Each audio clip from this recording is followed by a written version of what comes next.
Oy, good day mga kamots. Welcome back to our YouTube channel. Bumalik na ulit tayo dito sa Cycle Mart and Ab Caloocan para i-review naman yung pinakabagong labas na scooter coming from Kymco. So kung matatandaan nyo mga kamots, dito sa Makina Moto Show, pinakita rin ito at dinisplay din itong unit na to from Kymco Motorcycles. Walang iba kundi itong pinakabagong Kymco $150. So tawag nila dito mga kamots sa pang zombie apocalypse motorcycles. Dahil sa itsura ng motor na to mga kamos, napaka-unique talaga. Alamin natin mga kamos, ano-ano naman ang meron sa pinakabagong scooter na ito. At kung gusto nyo ng medyo unique at kakaibang design ng scooter mga kamos ngayong taon. Kaya naman huwag na natin patagalin pa yan, simulan na natin.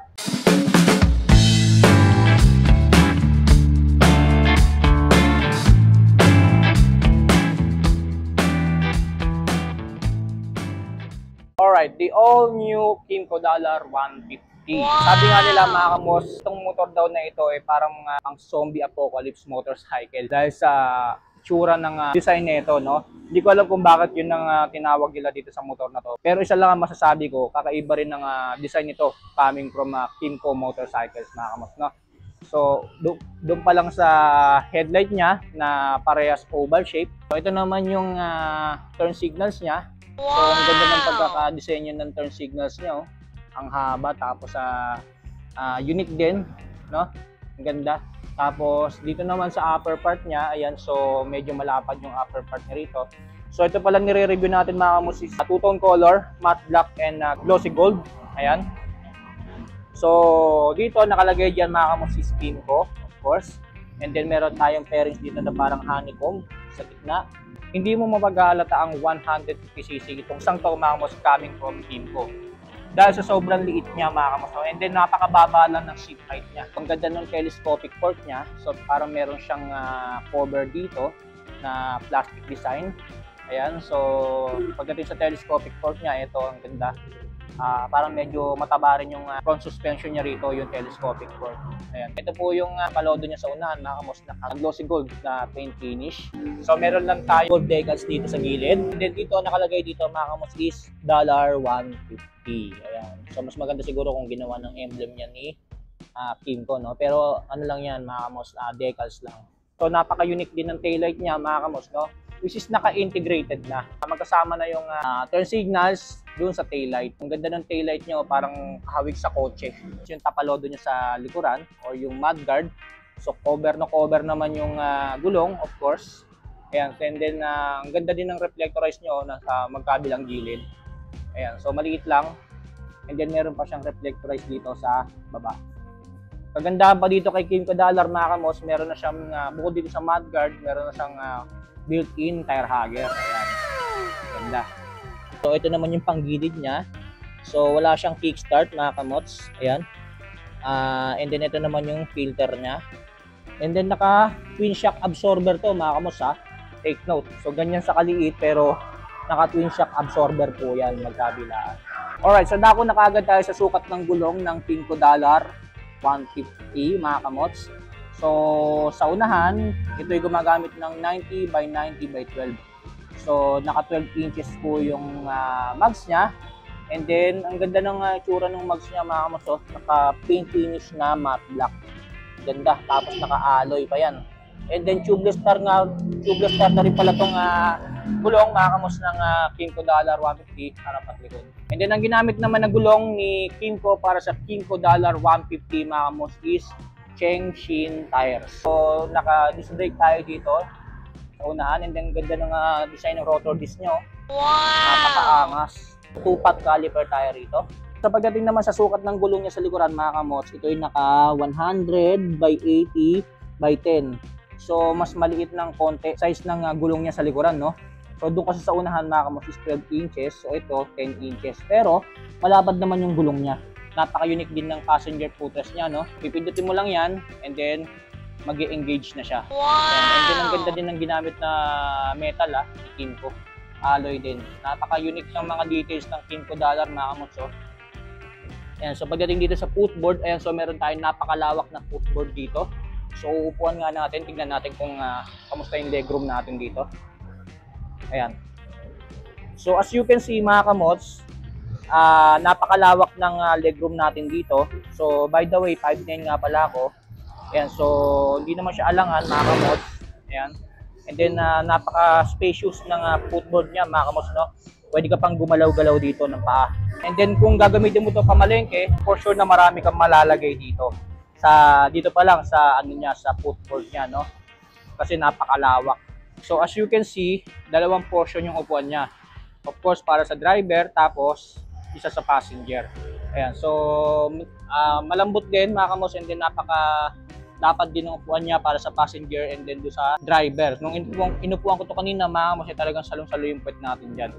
And then pagdating sa grab bar niya, ito na rin yung sisilbing hawakan ng passenger mga kamots. Ayan, so para nakahalo na siya sa fairings. Itong part na to, sa ilalim nito, doon nakalagay yung battery. Sabi kanina ng mga staff dito sa Cycle Marking ko, medyo hassle nga lang talaga mga kamots, yung kung sakali magpapalit ka ng battery dito sa $5 na to. And then marami na rin mga nagsabi mga kamots na kapag ka nagpalit ka rin ng baterya dito sa $5, 150 mga kamots, napakarami mong tatanggaling tornilyo. Ultimo yung pinaka U-box na ito kailangan mong tanggalin. Which is medyo hassle lang konti mga kamots, no? So dito naman sa driver's seat, nandito naman yung underseat compartment. Titignan yung ganyang kaliit yan mga kamots, still meron pa rin siyang underseat compartment na napakalalim kahit paano mga kamots, no? Ayan, so tanggalin lang natin yung mga laman para mapakita sa inyo. Ito pala yung battery niya mga kamots, no? Medyo mabigat yung battery niya, no? Ayan. So, ito na mga kamots yung underseat compartment niya. Obviously, hindi tayo makapaglagay ng kahit anong helmet dito. Siguro helmet ng bata pwede kasi medyo maliit-liit yun. Mga helmet ng pang 5 years old, ayan, so kasang-kasya dyan. Pero pang adult na helmet, hindi kakasya dito. Pero, malalim yung underseat compartment niya mga kamots, no? So, pwede ka na rin maglagay ng mga ibang-ibang gamit dyan.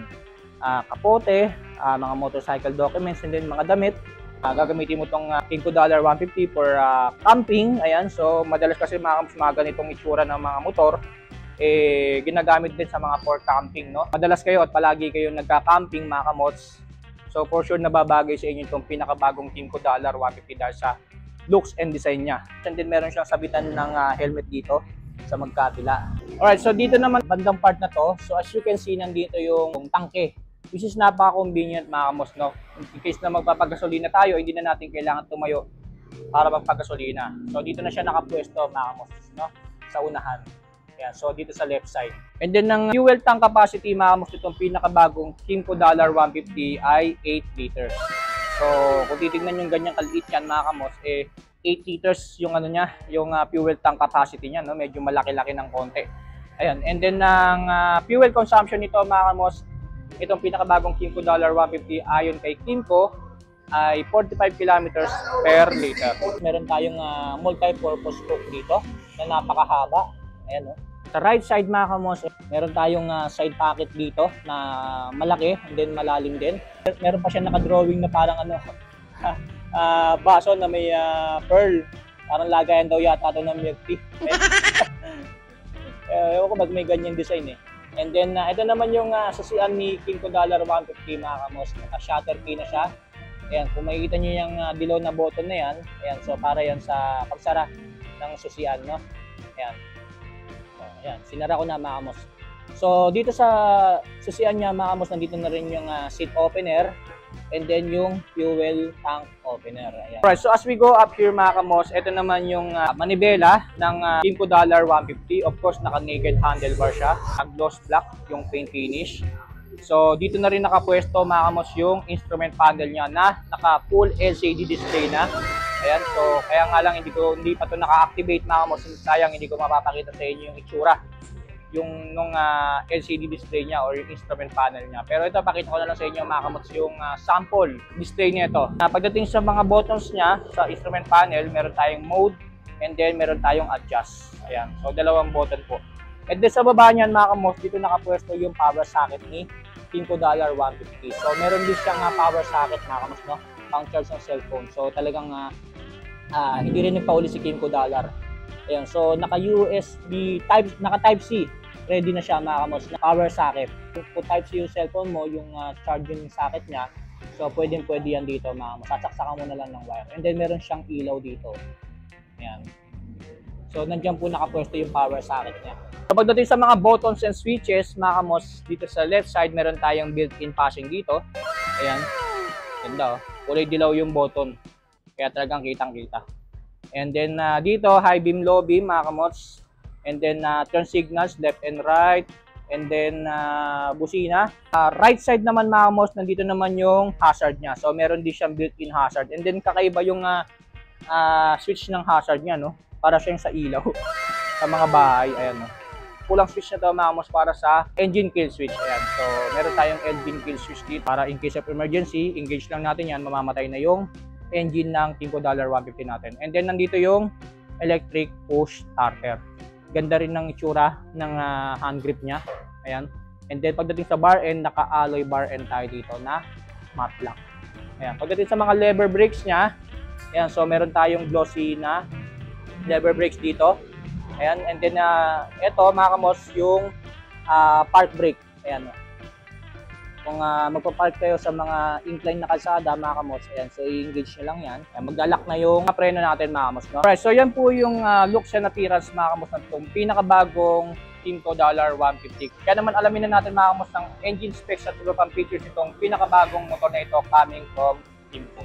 The all-new Kymco $150 has a 150.1cc engine displacement, 4-stroke, single-cylinder, naka-single overhead cam with 2 valves. Meron naman itong taglay na max power na 11.4 horsepower at 7,000 RPM habang kanyang max torque ay 12.8 Nm at 5,500 RPM. Pagdating sa kanyang fuel system, naka-fuel injected na rin ng isang ito habang kanyang cooling system ito po ay naka-air-cooled. And when it comes sa kanyang starting system, equipped naman ito ng electric push starter. At dahil scooter type na motor ito ay gumagamit ng continuous variable transmission or CVT. Pagdating sa kanyang suspension sa harapan, ito po ay naka-telescopic fork, habang sa likuran naman equipped ito ng twin shock absorber. When it comes sa kanyang braking system, sa harapan ito po ay naka-single hydraulic disc, habang sa likuran naman gumagamit ito ng mechanical drum brake. Para naman sa kanyang dimensions, meron itong overall length na 1,935mm, overall width na 720mm at overall height na 1,065mm.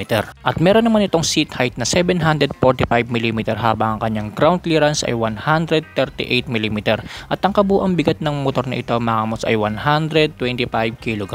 At yan na nga ang engine specs at iba pang features nitong pinakabagong Kymco $150. Kaya naman alamin na natin cash price at installment price nito dito sa Kymco Cycle Mart 10 Ave, Caloocan. Alright, so dako na tayo sa cash price at installment price nitong pinakabagong Kymco $150 coming from Kymco Motorcycles. So magkano nga ba ito dito sa Kymco Cycle Mart 10 Ave, Caloocan? So pagdating sa Kymco $150 mga kamos, ito ay nagkakaalaga ng 127,800 pesos. So sabi ni Kymco Cycle Mart, all in na raw po yun mga kamos, which is kasama na dun yung LTO registration and yung insurance. So pagdating naman sa previous mga kamos, meron silang binibigay na previous na half face helmet. Pagdating sa installment basis mga kamos, sabi ni Kymco Cycle Mart, as of now, hindi pa rin lumalabas yung presyo nito for the installment basis. Pero huwag kayong mag-alala mga kamos dahil magkakaroon naman daw sooner or later ng installment basis itong pinakabagong Kymco $150 nila. Hintay-hintay lang tayo mga kamos, no? Yan po yung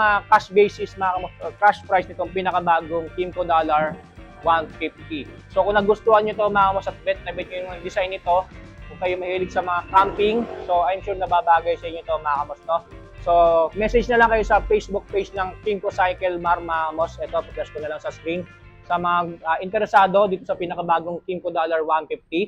Ayan, so message na lang kayo dyan. And then, para sa mga gusto pa mag-inquire ng mga motor dito na Kymco brand, ayan, so marami pa sila dito ng mga motor. KRB, Dink, yung pinakabagong Dink R, tsaka Dink S. So, meron din sila dito. And then, AK 500cc mga kamos, no? So, meron din sila dito. Kung gusto niyo naman pumunta personally, so ito, pa-flash ko na lang sa screen yung address nila. Mapuntahan nyo mga kamos at ma-silip nyo personal. Lalong-lalo na itong pinakabagong Kymco $150. Bago ko tapusin itong vlog na to mga kamos, gusto ko magpasalamat kay Ma'am Rosana at kay Sir Ferrer na nag-assist sa atin kanina para i-review itong pinakabagong Kymco $150 coming from Kymco Motorcycles.